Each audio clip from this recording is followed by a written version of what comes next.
Some leaders leave footprints, others leave libraries. You're tuning into the Authors on Mission podcast, where industry giants become literacy legends. In every episode, we talk with authors who turn their brilliance into books that transform lives. I'm Danielle Hutchinson, your host and Chief Creative Officer at Authors on Mission. Welcome to your authorship experience.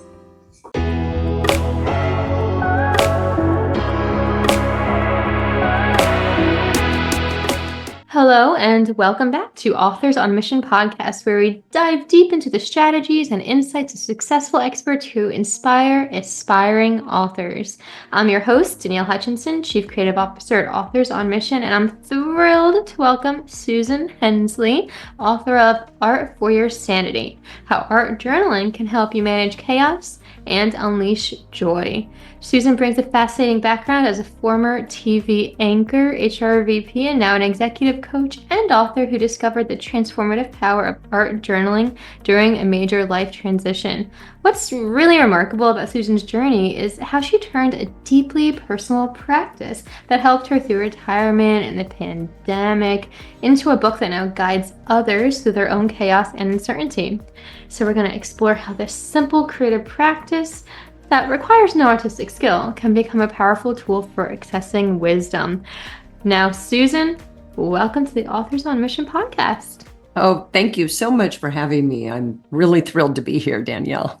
Yeah, of course. And, I think that your book and the topic that you speak about is particularly perfect for this podcast because we're all about helping aspiring authors, people who want to write a book or maybe are stuck writing their books. And, the art of journaling, of course, is a huge thing for that. So I think we're going to learn a lot from you today.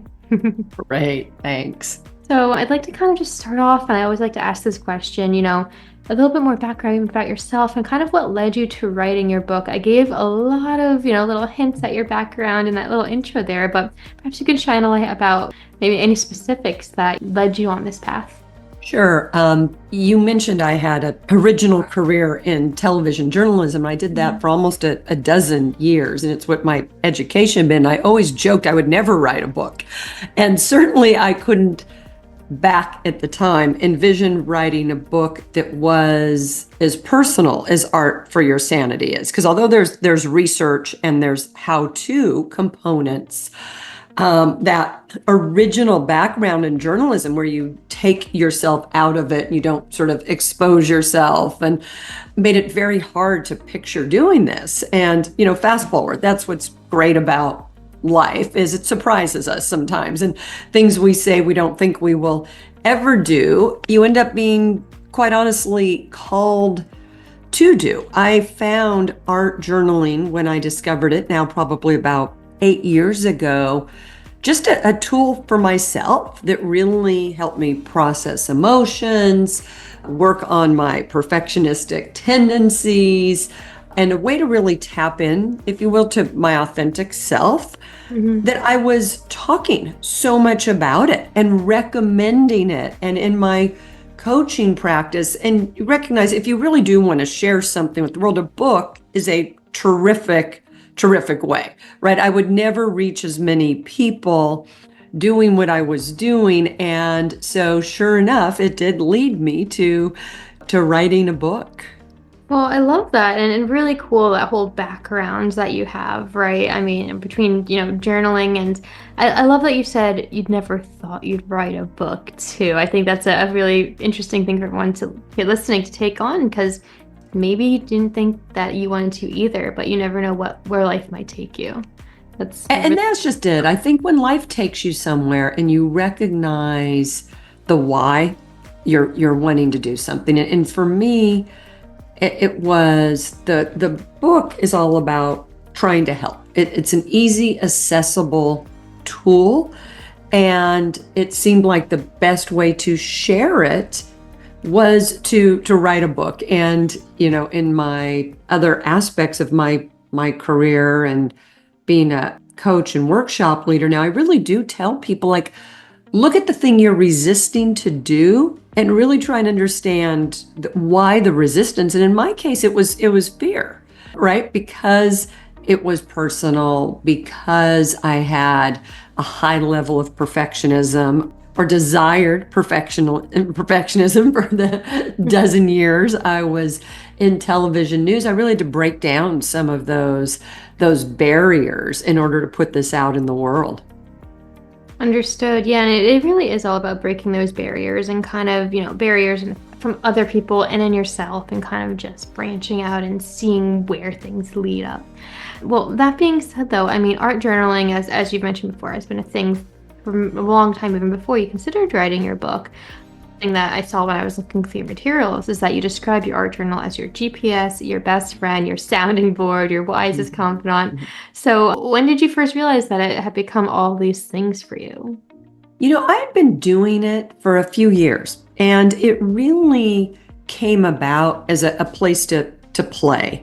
And it tapped me into that childlike. It was easier. It only took a few minutes a day, maybe 10 minutes. It was a great place to process. So I was just sort of playing with it casually at home. And then when the pandemic really kicked off and my corporate job got much, much harder. I was a HR executive at the time, and we're trapped inside, and my anxiety, like everyone did, when the world felt that uncertain, the art journaling became the key confidant, if you will, during that time. And when we were kept from others, and it really helped me to move through so much fear, so much doubt, so much anxiety, so much uncertainty in a way that felt very safe and at times lighthearted. I strongly advise anyone who wants to give art journaling a try to use the tools you used as a kid. And because that really silences that inner critic we all have, right? This art journaling is not about creating a piece of art you show anyone. This is your own private little booklet. It's for you to, just like your own written journal would be, this is a place for you to express yourself and play, in essence, and discover yourself. And it was during those years of the pandemic that I recognized I was really heading toward making some radical changes in my life. And the art journal provided a lot of reassurance and sort of markers to me taking the leap and leaving a job that I had loved and a company I'd loved for more than 20 years before I'd really thought and planned, and not knowing the next step. I'm a person who loves to know the next step and be very prepared. And really, it was recognizing that I needed to take a big chance and a real leap. And once again, at this point, I didn't think I'd write about art journaling. I was just using the art journal personally. It wasn't until several years after that the whole idea of the book came about. Understood. Yeah, so it kind of just, like I said before, it's a matter of what really leads you to it. You never know what is going to come of that. And one thing that you did mention is the idea of going through the COVID with it and kind of using that as a way to relieve that stresses and anxieties of the time. I'm wondering, was there any challenge in putting those experiences on paper for others to read? I mean, one thing that I saw is that you describe yourself as a recovering perfectionist, for example. That must have been a little bit hard for you to translate that into the written word. Would you agree with that, or? I absolutely agree with it. And the way I got there, it was interesting because it really is very similar to how I approach art journaling. When I recognized I wanted to write the book versus I was going to outline it and do all these other things. And I told myself, because I started to have a lot of shoulds from my journalism career and my education, right? That's what my graduate degree's in. And it's like, I need to do it this way. And I sort of said, how do I love art journaling? I do it 10 minutes every morning, and I do it for the sake of play and do it badly. And so what I did in approaching the book is I said, you know what? I'm feeling compelled to do this, but versus overthinking it, I'm just going to get up every morning and actually just write for 10 minutes and write badly. I'm not going to do any editing. I'm going to apply everything I've learned in the art journaling to this. I can edit later. I can see what I have, but what is compelling me to write. So it was very similar. A lot of your listeners may be familiar with Julia Cameron or Morning Pages with the Artist's Way. And so it was very similar to almost that brain dump, except I would take a topic if I would each day and write till I exhausted myself. And in most cases, just letting that free form go, I would then just put it in a folder. And the next day I would do it again. Next day I would do it again. At the end of the 30 days, that's when I really sort of stepped back and said, what are the natural buckets? What is emerging as the path I want to go down? And it was really helpful for me. So if I think of your question, that perfectionist, I took what I love most about art journaling, which is playing and processing messily in a tight time frame for like about 10 minutes with no expectations. That's how I really got the majority of the sections of the book. Now, it got massively cleaned up because I published that, whereas I don't do the art journal. But it got me over myself. It got me over that fear, and that I think it's a terrible loop when we're editing ourselves. When I worked as a journalist, you'd have to edit yourself because of the time frame. And so you're really trying to make what you are writing, every word, count and be meaningful. So there's a lot of thought given to it under a deadline. So I do well with a constraint. For writing the book, it was important to let everything out and not to judge it in that first moment. Understood. And, one thing that you did mention is that how this whole process was about, getting yourself over yourself, which I can see how, that's really difficult to do, being that, journaling by nature is really personal. And, it's hard, especially when you're in your mind so much. So branching off of that, your book does include, like I said, personal reflections, major life transitions. So, how do you decide which aspects of your journey to share, which to keep private, which to scrap? Was there a kind of a filter bucket? Well, there was a filter bucket, and there were two other things that I also wanted to make sure were in the book. I wanted to be able to explain using, because I'm not a researcher, using the best research I could find, what was happening in my brain, why this felt good, why I felt it would work for other people. And so that was the easier component, because that felt a little bit more like the journalism, weaving in some of the sources and the why things work. And it even tied to my career to some degree in human resources with training and how adults learn. And then the how to get started. So the personal stories and the decision to publish some of the pictures from my art journal were really what had me very terrified. And what I did that was very helpful is my husband was reading along, and then I had two of my closest and oldest friends reading. And what felt too exposing to me, because I knew all the backstory, I would have them read, and never did they say, oh, someone would know this is what was about when you were talking about being in a rage or being afraid. That what felt so exposing ended up being more in my mind because I had the full story. And the thing I discovered is I didn't need to give every fact. It wasn't a news report.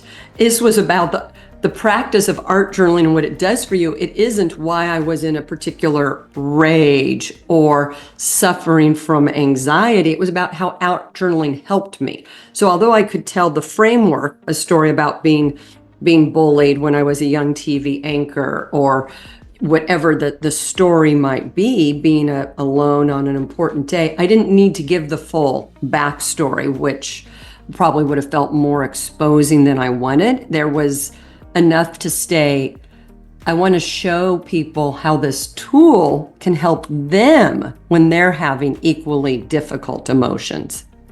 Right. And, I think that's one thing that, you must do really good with your book is relating it to the readers, so that, anybody who's having the same experiences, difficulty with their emotions, they can look at the book and they know you're on the same page and that you're really trying to guide them through this process as well. When I was looking at your introduction, for example, you reminded the readers there's no rights, there's no wrongs in this process. Mm-hmm. So I'm guessing you probably found yourself applying the same philosophy to your own writing as well. Well, very much, right? And it was part of what was interesting about this process and being a personal book, if you will, and what I had to get over myself was, if it's about to help someone, the litmus test to include or not to include is this helpful? If I was working with them as a private client or teaching them, would I share this in this way? Because it's not about me. It's about giving them enough to understand how to apply the tool, if you will, to their own life. I didn't write a memoir, right? And that's in the classic sense at all of a memoir. I've told some personal stories about a tool. But it is a little tricky if you think of the different genres of authors, not to slip into thinking not to mix genres, if you will, while you get into it. And for me, going back to what I wanted the reader to be able to do after reading the book, which was, if they were curious, to literally try it the next day or that very day, that's what I tried to keep as my anchor. Understood. So I kind of want to transition a little bit into, one thing I noticed when I was looking through your materials is that a couple different people influenced you on this path and writing this book. For example, you mentioned that your mother was an author. You mentioned your friend Adele introduced you to art journaling. Yeah. So I wonder if you can kind of speak to that to our audience, because everybody listening today, of course, has their own mentors and friendships. So, how were you guided by these people, and how did they influence the book itself? Sure. So Adele was a colleague, and she is an artist who sells her artwork. It started as a side hustle, and it still is, right? She doesn't necessarily do it full time. She's a professional and does other things, but a bunch of us were standing around one day at work, and most of us are saying, oh, we're not artistic. And she's like, come on a Saturday, we'll have some wine, some cheese. A few of us show up at her house. It's a rainy Saturday, and she's explaining, I think there were maybe 5 of us, she's explaining the color wheel. She's got some paints out, and I'm over in the corner, and I just start playing with paint, and I'm listening, but not really. I feel like my inner 5-year-old artist just come alive, and I make a mess because I don't wait for it to dry. But I had such a good time. And in my coaching, what I always tell clients is, when something lights you up, when you just feel that like aha kind of moment, follow it, pay attention. And it wasn't telling me go become an artist, right? I literally sort of made a brown mess because I didn't wait for the blue and purple to dry. But it was like, you needed some play, right? I stepped back, and it's like, what was fun? It was like mess and play for the sake of it, but very contained, right? It was a small sheet of paper.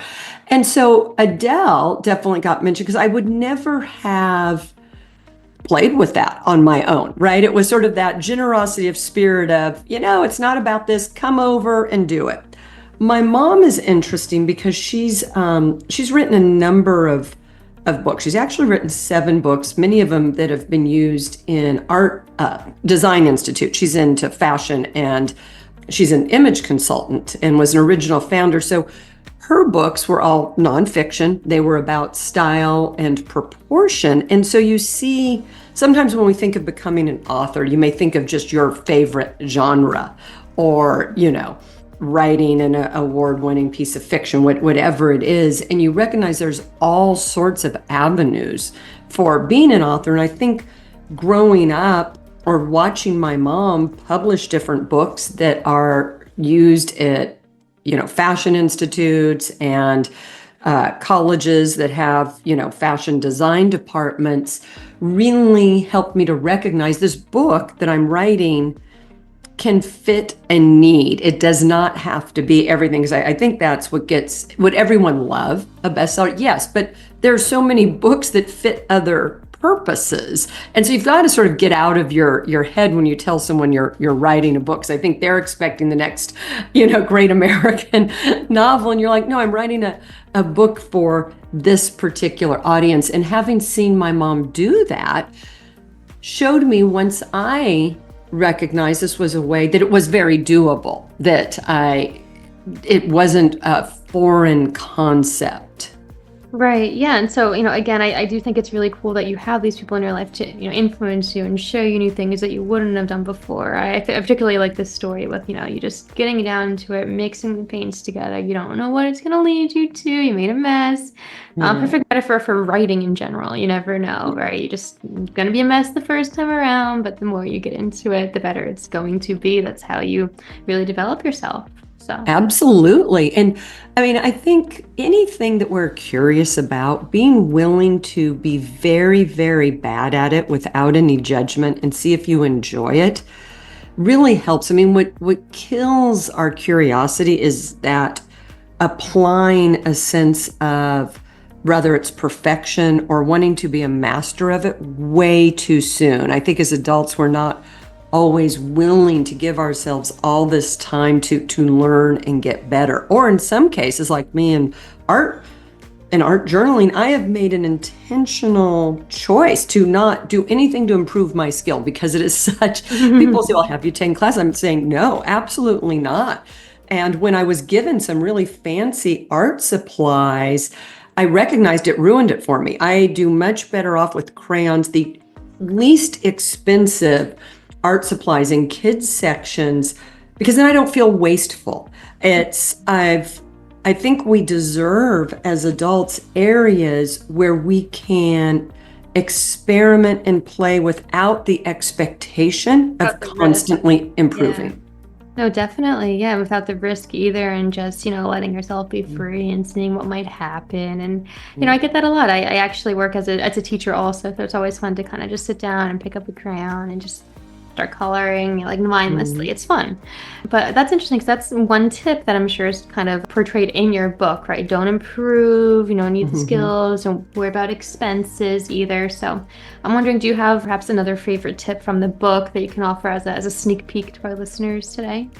Sure. So one of the things I feel like that can be very helpful to people when you're doing this is to actually actively ask your inner critic to step aside, if you will, to recognize that voice that is there pushing us or criticizing us in some cases is there trying to protect us.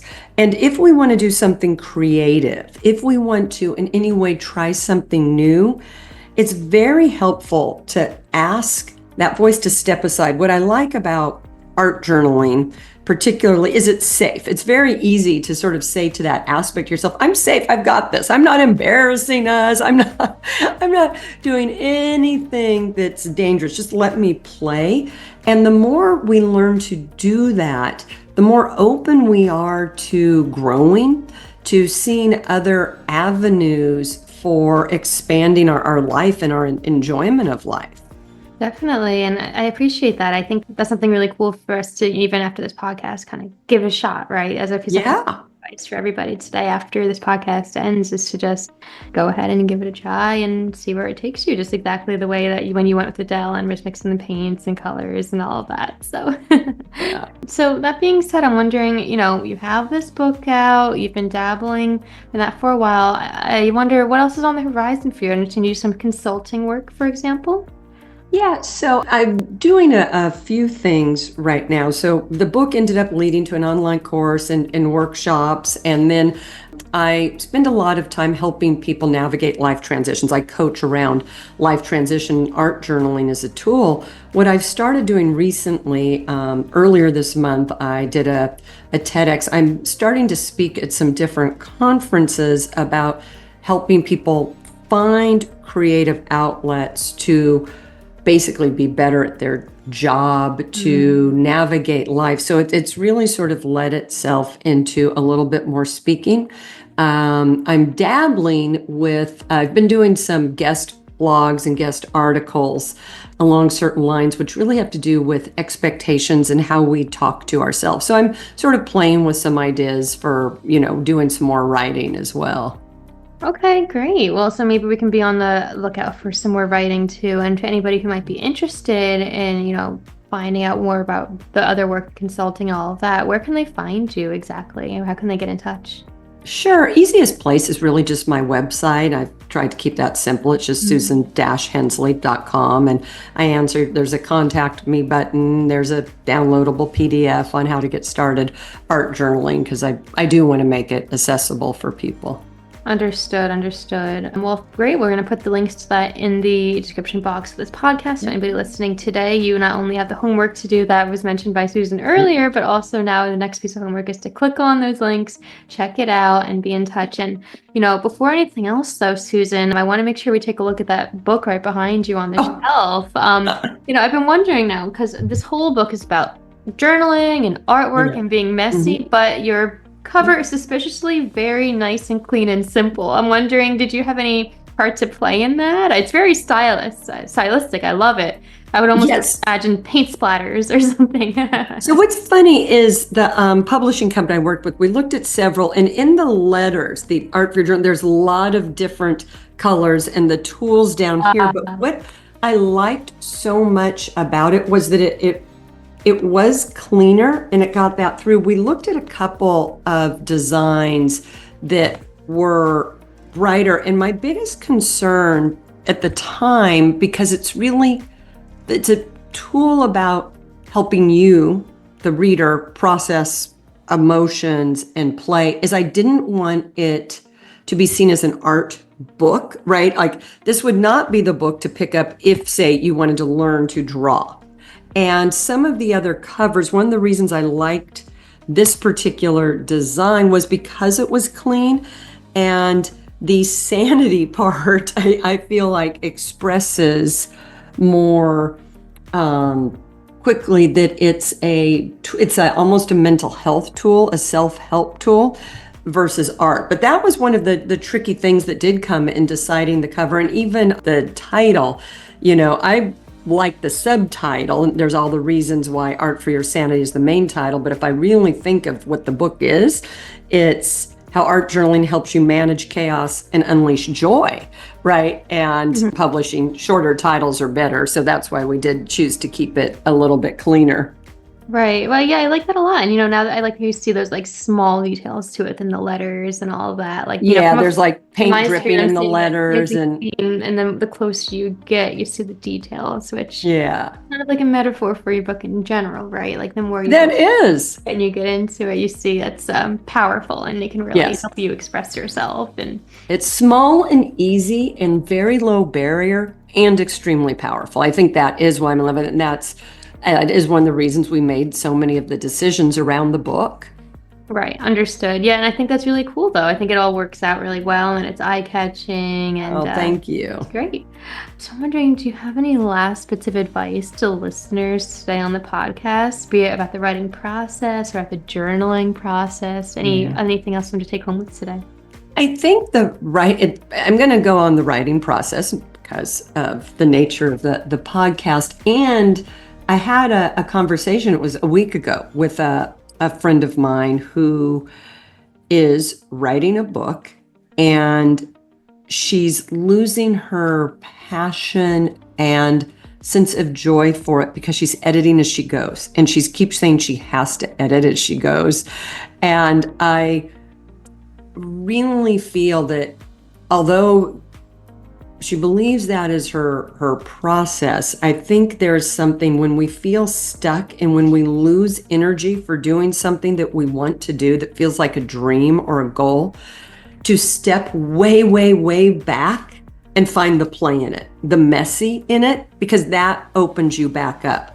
So what I would say for anyone who's stuck in their writing or any of their creative pursuits, try and take a step sort of sideways or almost backwards in your expectation, and do something to break the paradigm, to be messy, to be playful, that's adjacent maybe, and see if that helps. I like that a lot. I like they said take a step sideways. Yeah. It's not going back necessarily, but no, a little step sideways, something that's adjacent, something that's a little fun, something just to sort of get those juices going. Because what happened is my friend's all of a sudden in a rut, right? She started with a lot of enthusiasm. There was a lot there, but all of a sudden the fun, the enthusiasm, the energy got sucked from it, and she's wanting to rediscover that. And that's where the adjacent, the mess, the play can help rediscover it. Understood. I like that. And it is really all about rediscovery, right? Yeah. You know, the more you're journaling and doing artwork, the more rediscovery, finding yourself and all that. Absolutely. So at the end of the day, that's how you find sanity within your art, as you know, that's the title of the book after all. Absolutely. Yeah. So, I mean, with that being said, everybody listening today, I think we learned a lot from this podcast. You know, now today you can go out, get yourself some art supplies, dabble with it, and of course, pick up Art for Your Sanity, find some good techniques and methods that you can also use.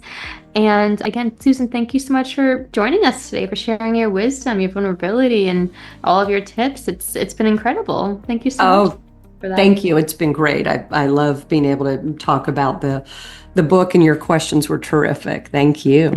Well, your responses were also great too. And like I said, I think we learned a lot today. And to our listeners, I hope that today's conversation has inspired you to explore how creativity might help you navigate your own transitions, silence that inner critic, discover material for your own book as well. As we've seen, Susan's approach really just shows us what we value here at Authors on Mission: finding your unique voice, sharing it to empower others. The Art for Your Sanity is available now. We're going to put the links in the description box of this podcast. And until next time, just keep pursuing your mission with passion and purpose. And this is Danielle Hutchinson from Authors on Mission, empowering you to be the expert you're meant to be. Until next time, everyone, see you later. This is Danielle Hutchinson reminding you that somewhere, someone needs the book that only you can write. Visit authorsonmission.com to start your legacy. Until next time, keep leading, keep inspiring, and keep thinking in chapters. Have a great day.